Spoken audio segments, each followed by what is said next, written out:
Dan untuk mengetahui persiapan jelang pembacaan putusan gugatan aturan batasan usia minimal peserta Pilpres, kita tanyakan ke jurnalis Kompas TV sudah ada Francisco Donasiano dari Gedung MK Jakarta. Sisko, bisa digambarkan situasi terkini terkait pengamanan jelang pembacaan putusan pada Senin besok, Sisko?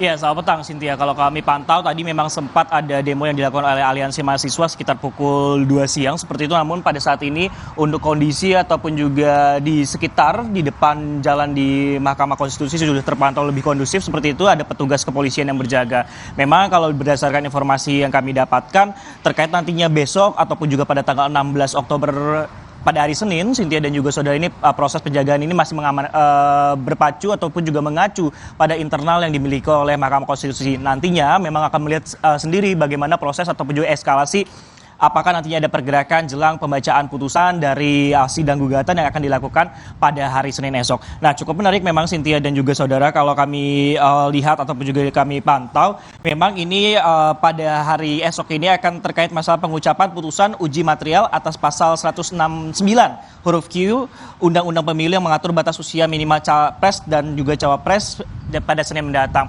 Tentu ini menarik karena informasi yang kami dapatkan nantinya ada sejumlah putusan kemudian dari sejumlah perkara yang diajukan baik dari politisi, kemudian dari partai politik seperti itu dan juga dari berbagai unsur. Nah, salah satunya adalah yang pernah masuk ataupun juga permohonan diterima MK pada 9 Maret lalu atau 2023 di mana permohonan ini menginginkan mengubah batas usia minimal capres cawapres menjadi 35 tahun. Bahkan ada yang kemudian meminta 21 tahun dan juga menambahkan syaratnya adalah pernah menjabat sebagai pejabat daerah seperti itu.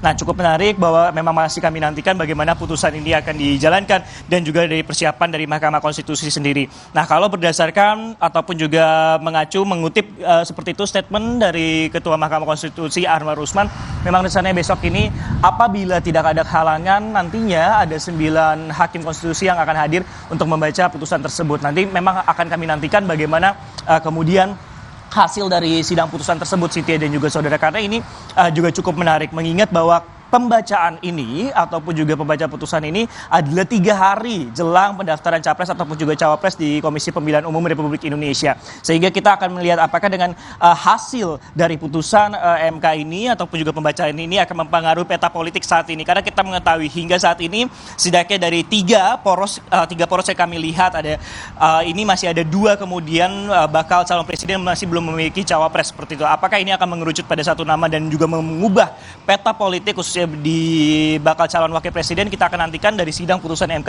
yang akan dilakukan setidaknya kalau informasi yang kami dapatkan rencananya pada 10 pagi esok. Cynthia. Baik, terima kasih Francisco Donasiano melaporkan langsung dari Gedung Mahkamah Konstitusi Jakarta. Terima kasih Sisko.